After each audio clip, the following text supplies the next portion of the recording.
أعوذ بالله من الشيطان الرجيم. بسم الله الرحمن الرحيم.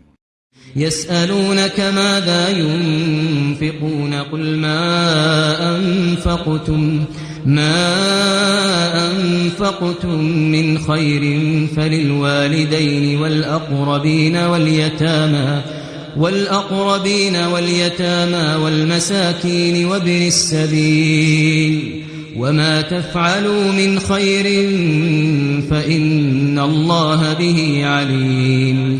كتب عليكم القتال وهو كره لكم وعسى أن تكرهوا شيئا وهو خير لكم وعسى أن تحبوا شيئا وهو شر لكم والله يعلم وأنتم لا تعلمون. يسألونك عن الشهر الحرام قتال فيه قل قتال فيه كبير وصد عن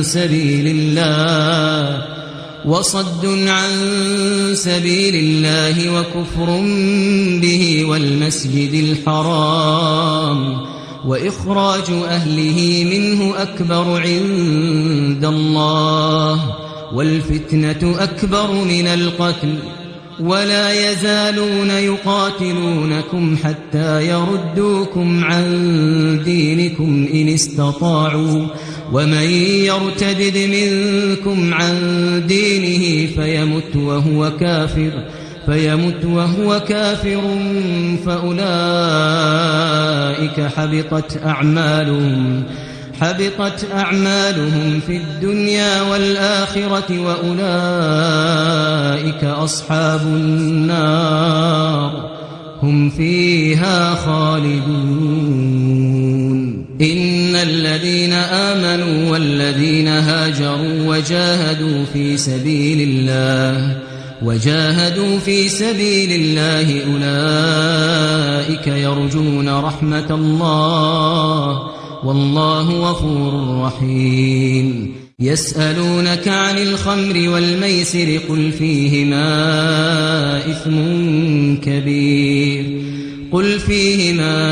إثم كبير ومنافع للناس وإثمهما أكبر من نفعهما ويسألونك ماذا ينفقون قل العفو كذلك يبين الله لكم الآيات لعلكم تتفكرون في الدنيا والآخرة. ويسألونك عن اليتامى قل إصلاح لهم خير وإن تخالطوهم فإخوانكم والله يعلم المفسد من المصلح ولو شاء الله لأعنتكم إن الله عزيز حكيم. ولا تنكحوا المشركات حتى يؤمنوا ولأمة مؤمنة خير من مشركة ولو أعجبتكم ولا تنكحوا المشركين حتى يؤمنوا ولعبد مؤمن خير من مشرك ولو أعجبكم أولئك يدعون إلى النار والله يدعو إلى الجنة والمغفرة بإذنه ويبين آياته للناس لعلهم يتذكرون. ويسألونك عن المحيض قل هو أذى فاعتزلوا النساء في المحيض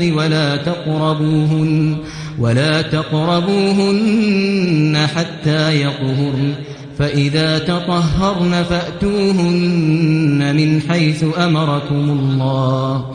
إن الله يحب التوابين ويحب المتطهرين. نساؤكم حرث لكم فأتوا حرثكم أنى شئتم وقدموا لأنفسكم واتقوا الله واعلموا أنكم ملاقوه وبشر المؤمنين. ولا تجعلوا الله عرضة لأيمانكم أن تبروا وتتقوا وتصلحوا بين الناس والله سميع عليم. لا يؤاخذكم الله باللغو في أيمانكم ولكن يؤاخذكم بما كسبت قلوبكم والله غفور حليم. للذين يؤلون من نسائهم تربص 4 أشهر فإن فاءوا فإن الله غفور رحيم. وإن عزموا الطلاق فإن الله سميع عليم. والمطلقات يتربصن بأنفسهن 3 قروء ولا يحل لهن أن يكتمن ما خلق الله في أرحامهن إن كن يؤمن بالله واليوم الآخر وبعولتهن أحق بردهن في ذلك إن أرادوا إصلاحا ولهن مثل الذي عليهن بالمعروف وللرجال عليهن درجة والله عزيز حكيم. الطلاق 2 فإمساك بمعروف أو تسريح بإحسان. ولا يحل لكم أن تأخذوا مما آتيتموهن شيئا إلا أن يخافا ألا يقيما حدود الله. فإن خفتم ألا يقيما حدود الله فلا جناح عليهما فيما افتدت به. تلك حدود الله فلا تعتدوها ومن يتعد حدود الله فأولئك هم الظالمون. فإن طلقها فلا تحل له من بعد حتى تنكح زوجا غيره. فإن طلقها فلا جناح عليهما أن يتراجعا إن ظنا أن يقيما حدود الله وتلك حدود الله يبينها لقوم يعلمون. وإذا طلقتم النساء فبلغن أجلهن فأمسكوهن بمعروف أو سرحوهن بمعروف ولا تمسكوهن ضرارا لتعتدوا ومن يفعل ذلك فقد ظلم نفسه. ولا تتخذوا آيات الله هزوا واذكروا نعمة الله عليكم وما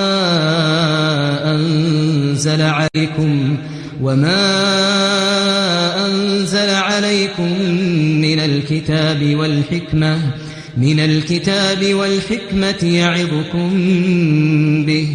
واتقوا الله واعلموا أن الله بكل شيء عليم. وإذا طلقتم النساء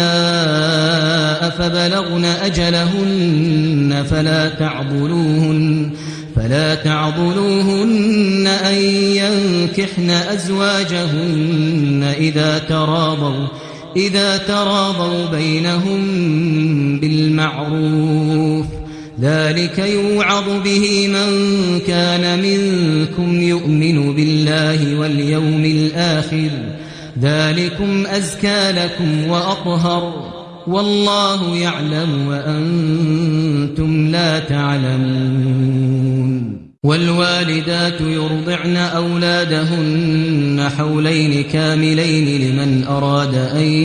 يتم الرضاعة وعلى المولود له رزقهن وكسوتهن بالمعروف لا تكلف نفس إلا وسعها لا تضار والدة بولدها ولا مولود له بولده وعلى الوارث مثل ذلك فإن أرادا فصالا عن تراض منهما وتشاور فلا جناح عليهما وإن أردتم أن تسترضعوا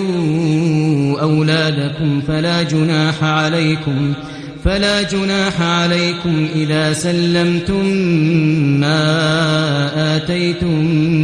بالمعروف واتقوا الله واعلموا أن الله بما تعملون بصير والذين يتوفون منكم ويذرون أزواجا يتربصن بأنفسهن 4 أشهر وعشرا فإذا بلغن أجلهن فلا جناح عليكم فيما فعلن في أنفسهن بالمعروف والله بما تعملون خبير ولا جناح عليكم فيما عرفتم به من خطبة النساء أو أكننتم في أنفسكم علم الله أنكم ستذكرونهن ولكن لا تواعدوهن سرا إلا أن تقولوا قولا معروفا ولا تعزموا عقدة النكاح حتى يبلغ الكتاب أجله واعلموا أن الله يعلم ما في أنفسكم فاحذروه واعلموا أن الله غفور حليم لا جناح عليكم إن طلقتم النساء ما لم تمسوهن أو تفرضوا لهن فريضة ومتعوهن على الموسع قدره وعلى المقتر قدره متاعا بالمعروف حقا على المحسنين وإن طلقتموهن من قبل أن تمسوهن وقد فرضتم لهن فريضة فنصف ما فرضتم إلا أن يعفون أو يعفو الذي بيده عقدة النكاح وأن تعفوا أقرب للتقوى ولا تنسوا الفضل بينكم إن الله بما تعملون بصير حافظوا على الصلوات والصلاة الوسطى وقوموا لله قانتين فإن خفتم فرجالا أو ركبانا فإذا أمنتم فاذكروا الله كما علمكم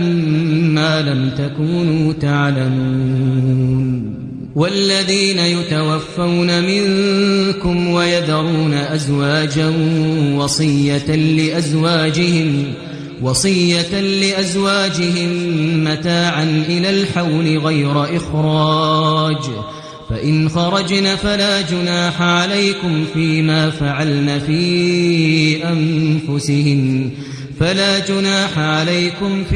فعلن في أنفسهن من معروف والله عزيز حكيم وللمطلقات متاع بالمعروف حقا على المتقين كذلك يبين الله لكم آياته لعلكم تعقلون ألم تر إلى الذين خرجوا من ديارهم وهم ألوف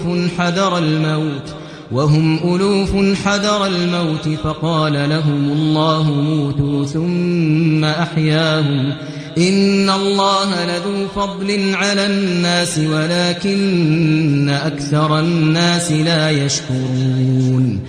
وقاتلوا في سبيل الله واعلموا أن الله سميع عليم من ذا الذي يقرض الله قرضا حسنا فيضاعفه له أضعافا كثيرة والله يقبض ويبسط وإليه ترجعون ألم تر إلى الملأ من بني إسرائيل من بعد موسى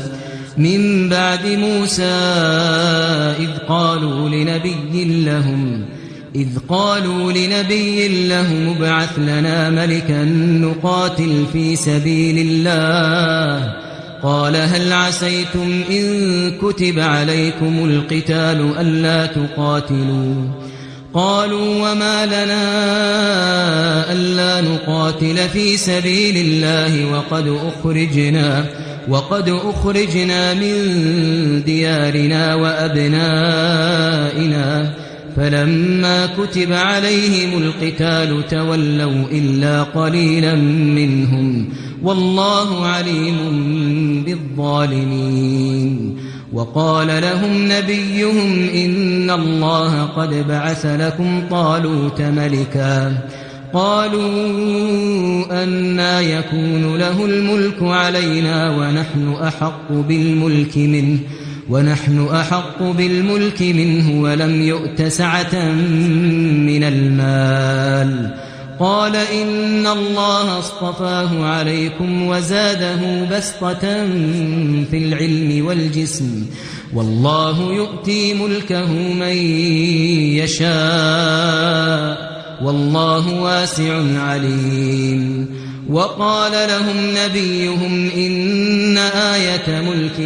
إن آية ملكه أن يأتيكم التابوت فيه سكينة من ربكم وبقية مما ترك آل موسى وآل هارون تحمله الملائكة إن في ذلك لآية لكم إن كنتم مؤمنين فلما فصل طالوت بالجنود قال إن الله مبتليكم بنهر فمن شرب منه فليس مني ومن لم يطعمه فإنه مني إلا من اغترف غرفة بيده فشربوا منه إلا قليلا منهم فلما جاوزه هو والذين آمنوا معه قالوا لا طاقة لنا اليوم بجالوت وجنوده قال الذين يظنون أنهم ملاقو الله كم من فئة قليلة